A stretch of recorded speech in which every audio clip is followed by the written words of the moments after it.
Hello friends, आपका आपके अपने चैनल स्टडी स्मार्ट वे में स्वागत है। आज आपके लिए संस्कृत की प्रैक्टिस सेट लेकर आए हैं, जिसमें कि पिछले कई वर्षों से पूछे गए प्रश्नों का निचोड़ है कि इसी तरह के क्वेश्चन अक्सर एग्जाम में पूछते हैं। तो बिना टाइम वेस्ट किए बढ़ाते हैं अपनी क्लास को। इसका पहला क्वेश्चन है, इनमें से सर्प का पर्यायवाची है भारती, चमरह, कालह या व्यालह। सर्प का पर्यायवाची व्यालह है। ऑप्शन नंबर 4 तो सही हो जाएगा। व्याल, अहि, भुजंग ये सब सर्प के पर्यायवाची हैं। भुजंग इस तरह के ये पर्यायवाची हैं। पिछले एग्जाम में इसको पूछा गया था, इसलिए इनको याद रखिएगा। भारतीय पर्यायवाची है सरस्वती का पर्यायवाची भारती। और काल यानी कि समय, तो आप लोग समझ गए होंगे, सर्प का पर्यायवाची व्याल। ऑप्शन नंबर 4 सही हो जाएगा। अगला प्रश्न, रामावेव का संधि विच्छेद है। रामावेव का संधि विच्छेद पूछा जा रहा है। आपके 4 ऑप्शन दिए गए हैं, रामो प्लस एव, रामा प्लस बैव, राम प्लस बेव या राम प्लस अवैव। तो इसका ऑप्शन नंबर फर्स्ट सही हो जाएगा, रामो प्लस एव। ये रामावेव का संधि विच्छेद हो जाएगा। औ प्लस ए मिलके आ बनाते हैं। रामो प्लस ए बराबर रामावेव। चलिए आगे बढ़ते हैं अगले प्रश्न पर। कुमार संभव में सर्गों की संख्या। कुमार संभव है क्या? ये एक महाकाव्य है। ये किसके द्वारा रचित है? ये महाकवि कालिदास के द्वारा रचित है। कालिदास के द्वारा ये एक महाकाव्य है और इसमें कुल सर्ग 17 हैं। ऑप्शन नंबर 3 सही हो जाएगा। कुमार संभव एक महाकाव्य है, इसको कालिदास ने लिखा है और इसमें सर्ग 17 हैं। चलिए आगे बढ़ते हैं अगले प्रश्न पर। युष्मद शब्द पंचमी एक वचन का रूप।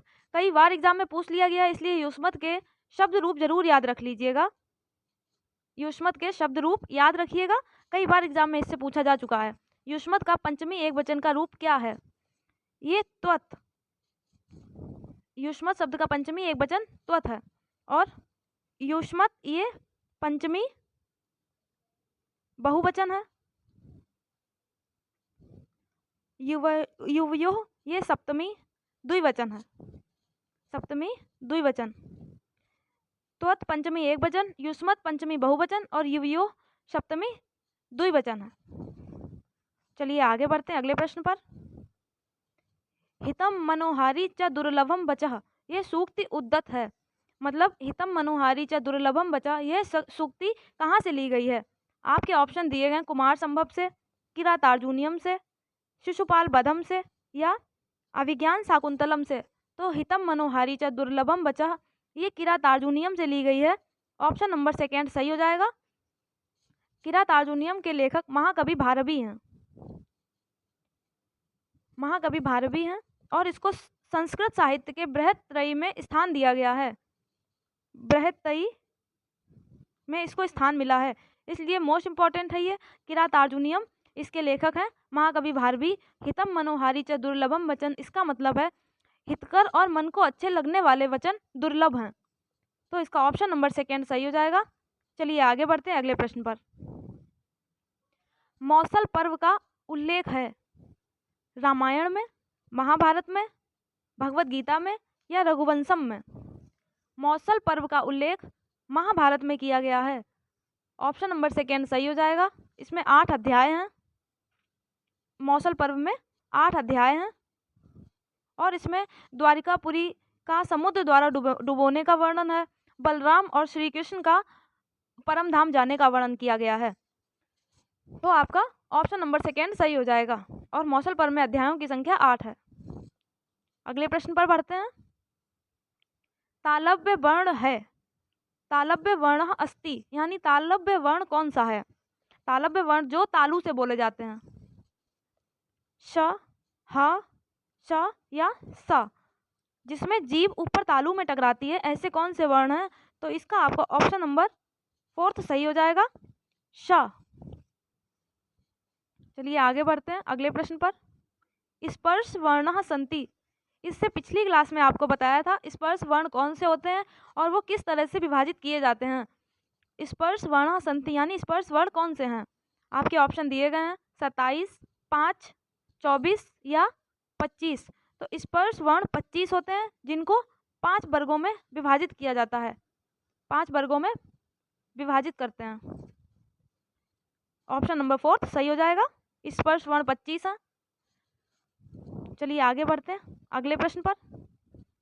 स्थानवाचक क्रिया विशेषण है, स्थानवाचक जिसमें स्थान का स्थान दिखे। आपके ऑप्शन दिए गए हैं ना, अत्र, इव या अतः। अधुना का अर्थ होता है इस समय, इस समय। अत्र का मतलब क्या होता है? यहाँ। इव का मतलब होता है समान और अतः का मतलब होता है इसलिए। तो आप लोग समझ गए होंगे, सभी के अर्थ बता दिए गए हैं। तो इसमें किस में स्थान दिखाई दे रहा है वही ऑप्शन आपका सही हो जाएगा। तो इसमें अत्र में यानी यहाँ, ये आपका सही हो जाएगा, ऑप्शन नंबर 2 सही हो जाएगा। चलिए आगे बढ़ते हैं। पीत वस्त्रम इत्यत्र कः समासा। पीत वस्त्र में कौन सा समास है? अव्ययी भाव समास, तत्पुरुष समास, कर्मधारय समास या बहुब्रीहि समास। इससे पिछले में क्लास में बताया था आपको पीत वस्त्रम इत्यर्थ का समासा, इसमें आपका कर्मधारा समास हो जाएगा। इससे पिछली क्लास में आपको बताया था कर्मधारा की परिभाषा क्या होती है, जिसमें एक विशेषण होता है और एक विशेष्य होता है। यानी पीत वस्त्रम में पीला है जो वस्त्र, यानी वस्त्र की विशेषता बताई जा रही है कि वो पीला है, इसलिए इसमें कर्मधारा समास हो जाएगा। आगे प्रश्न की ओर बढ़ते हैं। भूतकाल के लिए प्रयोग होता है लोट लकार, लुट लकार, लंग लकार या विधिलिंग लकार। भूतकाल के लिए लंग लकार प्रयुक्त किया जाता है, ऑप्शन नंबर 3 सही हो जाएगा। इसमें लोट लकार होता है आज्ञार्थक, आज्ञावाचक वाक्यों के लिए किया जाता है आज्ञार्थक में। लट लकार होता है भविष्य काल में, इसको भविष्य काल में प्रयोग किया जाता है। और विधिलिंग लकार को चाहिए के अर्थ में। इनको नोट कर लीजिएगा, कहीं पर एग्जाम में पूछ सकते हैं, इस तरह के एग्जाम में एक क्वेश्चन जरूर आता है। आगे बढ़ते हैं। अच्छे से पढ़िएगा, समझ कर पढ़िएगा, इसलिए आपको एक एक चीज़ समझाई जाती है, एक एक क्वेश्चन समझाया जाता है, जिससे आप लोगों को सही से समझ में आ जाए और उससे रिलेटेड कोई क्वेश्चन आए उसको आप बिना किसी दिक्कत के कर सकें। तो चलिए आगे अगले क्वेश्चन पर। वैदिक संस्कृत भाषा में मूल ध्वनियाँ हैं। वैदिक संस्कृत प्राचीन संस्कृत को कहा जाता है। इसमें मूल ध्वनियाँ पूछी जा रही हैं। आपके ऑप्शन दिए गए हैं 52, 26, 21 और 48। वैदिक संस्कृत में ध्वनियाँ 52 हैं, ऑप्शन नंबर 1 सही हो जाएगा। वैदिक संस्कृत को वैदिकी भी कहते हैं, वैदिकी, छंदस, वैदिक, ये सब वैदिक संस्कृत के नाम हैं। तो आपका ऑप्शन नंबर 1 सही हो जाएगा। वैदिक संस्कृत भाषा में मूल ध्वनियाँ 52 हैं। चलिए आगे प्रश्न पर बढ़ते हैं।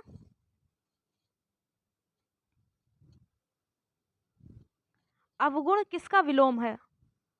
अवगुण शब्द, अवगुण का अर्थ होता है खराब गुण, जो गुण खराब हो,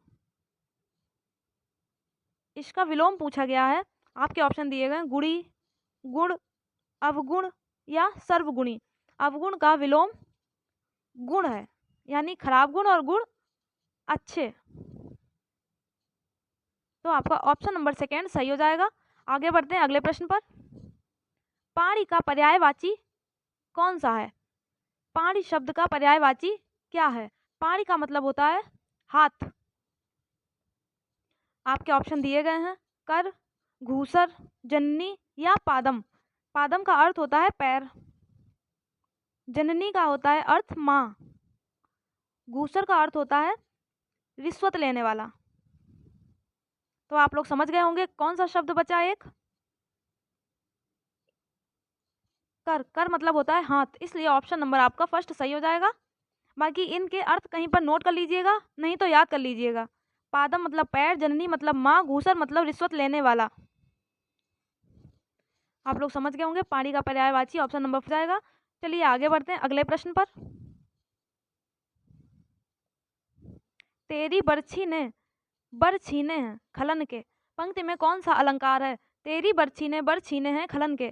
आपके ऑप्शन दिए गए हैं रूपक अलंकार, अनुप्रास अलंकार, श्लेष अलंकार या यमक अलंकार। तो पहले इसका अर्थ जान लेते हैं। तेरी बरछी ने बर छीने, यानी कि दो जगह पर बरछी शब्द आ रहा है। एक ये बरछी, इसका अर्थ है धारदार हथियार, धारदार हथियार। और एक ये बरछी है, इसका अर्थ है प्राण लेना। तो ये पंक्तियां कह रही हैं तेरी बरछी, यानी किसी से कहा जा रहा है कि तुम्हारे धारदार हथियार ने बर छीने हैं खलन के प्राण ले लिए हैं। इसमें कौन सा अलंकार है? रूपक, अनुप्रास, श्लेष या यमक। तो इसमें यमक अलंकार हो जाएगा। यमक अलंकार की परिभाषा होती है जब कहीं पर कोई शब्द दो या दो से ज़्यादा बार आए, दो या दो से ज़्यादा बार आए और उनके अर्थ अलग अलग हों, अर्थ उनके अलग हों, तो वहाँ पर यमक अलंकार हो जाता है। यहाँ पर बरछी बरछी दो बार आया है और दोनों के अर्थ अलग अलग हैं, इसलिए इसमें यमक अलंकार हो जाएगा। ऑप्शन नंबर 4 सही है। चलिए आगे बढ़ते हैं अगले प्रश्न पर। सुभाषित रत्न संदोह के लेखक हैं रूप गोस्वामी, अमित गति, श्रीधर, ये श्रीधर है, और श्रीधर पाठक। तो सुभाषित रत्न संदोह के लेखक श्रीधर पाठक हैं। ऑप्शन नंबर 4 सही हो जाएगा। इनकी और रचनाएं वनाष्टक है, मोस्ट इंपॉर्टेंट है, एग्जाम में पूछी जा चुकी है, और दूसरी रचना गोपिका गीत है। इस तरह से इनकी कई रचनाएं हैं, ये इंपॉर्टेंट हैं इसलिए आपको बताई गई हैं। गोपिका गीत और वनाष्टक ये श्रीधर पाठक की प्रमुख रचनाएं हैं और सुभाषित रत्न संदोह के लेखक श्रीधर पाठक हैं। चलिए आगे बढ़ते हैं अगले प्रश्न पर। कालिदास ने कितने महाकाव्यों की रचना की है? महाकवि कालिदास से रिलेटेड 2 या 3 क्वेश्चन जरूर पूछे जाते हैं, इसलिए इनको याद रखिएगा। कालिदास ने कितने महाकाव्यों की रचना की है? कालिदास ने 2 महाकाव्यों की रचना की है। ऑप्शन नंबर 1 सही हो जाएगा। एक रघुवंशम और एक कुमार संभव, एक है कुमार संभव। इनके महाकाव्य 2 हैं, खंड काव्य भी 2 हैं इनके, और इनके नाटक 3 हैं। तो इस तरह से इन्होंने कुल 7 रचनाओं की रचना की है। याद रखिएगा, अगली क्लास में आपको बताएंगे वो 7 रचनाएं कौन कौन सी हैं। चलिए आगे बढ़ते हैं। व्यंजन को किस नाम से जाना जाता है? आपके ऑप्शन दिए गए हैं अच, हल, विसर्ग या इनमें से कोई नहीं। व्यंजन को हल नाम से जाना जाता है। संस्कृत में व्यंजनों को हल कहा जाता है। ऑप्शन नंबर 2 सही हो जाएगा। ये पाणिनि की व्याकरण के अनुसार है। पाणिनि के अनुसार व्यंजनों को संस्कृत में हल कहा जाता है और स्वरों को अच कहा जाता है। स्वरों को संस्कृत में अच नाम से जाना जाता है। तो कभी एग्जाम में अगर पूछा जाए कि अच नाम से किसको जाना जाता है तो वो स्वर हो जाएगा, और हल नाम से विसर्गों को जाना जाता है। तो चलिए आगे बढ़ते हैं अगले प्रश्न पर। इनमें से इन चारों ऑप्शन में अशुद्ध शब्द पूछा जा रहा है, कौन सा है? स्कंधा, पंडितः, किंतु और परंतु। अशुद्ध शब्द आप लोग देख रहे हैं, पंडित शब्द गलत लिखा हुआ है, इसलिए ऑप्शन नंबर बी सही हो जाएगा। पंडित को ऐसे लिखा जाता है और नहीं तो ऐसे, तो इसका ऑप्शन नंबर 2 सही हो जाएगा। आगे बढ़ते हैं। सूक्ति मालिका के लेखक हैं, आपके ऑप्शन दिए गए हैं नारूजी पंडित, सकल कीर्ति, बल्लभ देव या कल्हड़। सूक्त मालिका के लेखक नारूजी पंडित हैं। ऑप्शन नंबर 1 सही हो जाएगा। इसमें कल्हड़ की कभी कभी पूछ ली जाती है। इनकी प्रमुख रचना राज तरंगिणी है, राज तरंगिणी। ऑप्शन नंबर 1 सही हो जाएगा। सूक्त मालिका के लेखक नारूजी पंडित हैं और कल्हड़ की प्रमुख रचना राज तरंगिणी है। चलिए आगे बढ़ते हैं अगले प्रश्न पर। रमा शब्द का षष्ठी बहुवचन का रूप क्या है? रमा शब्द का षष्ठी बहुवचन पूछी जा रही है, ये रामा नाम है। ऑप्शन नंबर 2 सही हो जाएगा। रमा शब्द का षष्ठी बहुवचन रामा नाम है, और रमा भी ये तृतीय बहुवचन है, तृतीय बहुवचन है। रामायाम सप्तमी एक वचन है। इनको याद कर लीजिएगा, एग्जाम में शब्द रूप से लगभग 5 क्वेश्चन पूछ लिए जाते हैं, इसलिए ये मोस्ट इम्पॉर्टेंट है। सप्तमी एक वचन है ये। और रामायः ये पंचमी और षष्ठी दोनों में आती है एक वचन में, पंचमी षष्ठी एक वचन। तो रमा भी तृतीय बहुवचन, रामाणाम षष्ठी बहुवचन, रामायाम सप्तमी एक वचन और रामायः पंचमी और षष्ठी एक वचन। तो आपका इसका ऑप्शन नंबर सेकेंड सही हो जाएगा। रामाणाम रमा शब्द की षष्ठी बहुवचन का रूप है। आगे बढ़ते हैं अगले प्रश्न पर। वृद्धि संधि का सूत्र है, वृद्धि संधि का सूत्र पूछा जा रहा है। आपके ऑप्शन दिए गए हैं। आद गुणः, वृद्धि रेचि, इको यड़चि या अकः सवर्णे दीर्घा। आद गुणः ये गुण संधि का सूत्र है, गुण संधि का। इको यड़चि ये अयादि संधि का है। अकः सवर्णे दीर्घा ये दीर्घ संधि का है। अब जो बचा वृद्धि रेचि वो वृद्धि संधि का सूत्र हो गया। आद गुणा गुण संधि, इको याड़ाची अयादि संधि, अका सवर्ण दीर्घा ये दीर्घ संधि का हो जाएगा। तो चलिए आगे बढ़ते हैं। कवि कंठाभरण किसकी कृति है? वामन की, दंडी की, क्षेमेंद्र की या कुंतक की? कवि कंठाभरण ये क्षेमेंद्र की कृति है। मोस्ट इंपॉर्टेंट क्वेश्चन है, इसको नोट कर लीजिएगा कहीं पर, नहीं तो याद रखिएगा। क्षेमेंद्र की कृतियों में से एक दो अक्सर पूछ ली जाती हैं। ऑप्शन नंबर थर्ड सही हो जाएगा। इनकी और प्रमुख कृतियां रामायण मंजरी, आपको पिछली क्लास में पढ़ाया गया था। रामायण मंजरी, भारत मंजरी और बृहद कथा मंजरी। जिसमें मंजरी आ जाए मोस्टली क्षेमेंद्र की ही होती हैं। बृहद कथा मंजरी, कवि कंठाभरण ये क्षेमेंद्र की कृति है और क्षेमेंद्र की बाकी रामायण मंजरी, भारत मंजरी और बृहद कथा मंजरी हैं। इसलिए इनको याद रखिएगा, नहीं तो नोट कर लीजिएगा। चलिए आगे बढ़ते हैं अगले प्रश्न पर। वायु का पर्यायवाची नहीं है। अनिल, समीर, पवन या अनल। वायु का पर्यायवाची तो आपको पता होने चाहिए वायु के पर्यायवाची कौन कौन से हैं। अनिल, समीर और पवन ये तीनों वायु के पर्यायवाची हैं। बाकी अनल आग का पर्यायवाची है। अनल, अग्नि, आग ये सब आग के पर्यायवाची हैं। ये तीन वायु के पर्यायवाची हैं। तो आपका ऑप्शन नंबर फोर्थ सही हो जाएगा, क्योंकि क्वेश्चन पूछ रहा है वायु का पर्यायवाची नहीं है, तो ये अनल हो जाएगा। अगला क्वेश्चन, संस्कृत भाषा में शुद्ध प्रयोग के लिए किसके गहन अध्ययन की आवश्यकता है? संस्कृत भाषा में शुद्ध प्रयोग के लिए किसका अध्ययन आवश्यक है? संधि का, समास का, कारकों का या अलंकार का? संस्कृत भाषा में शुद्ध प्रयोग के लिए कारकों का अध्ययन आवश्यक है। ऑप्शन नंबर थर्ड सही हो जाएगा।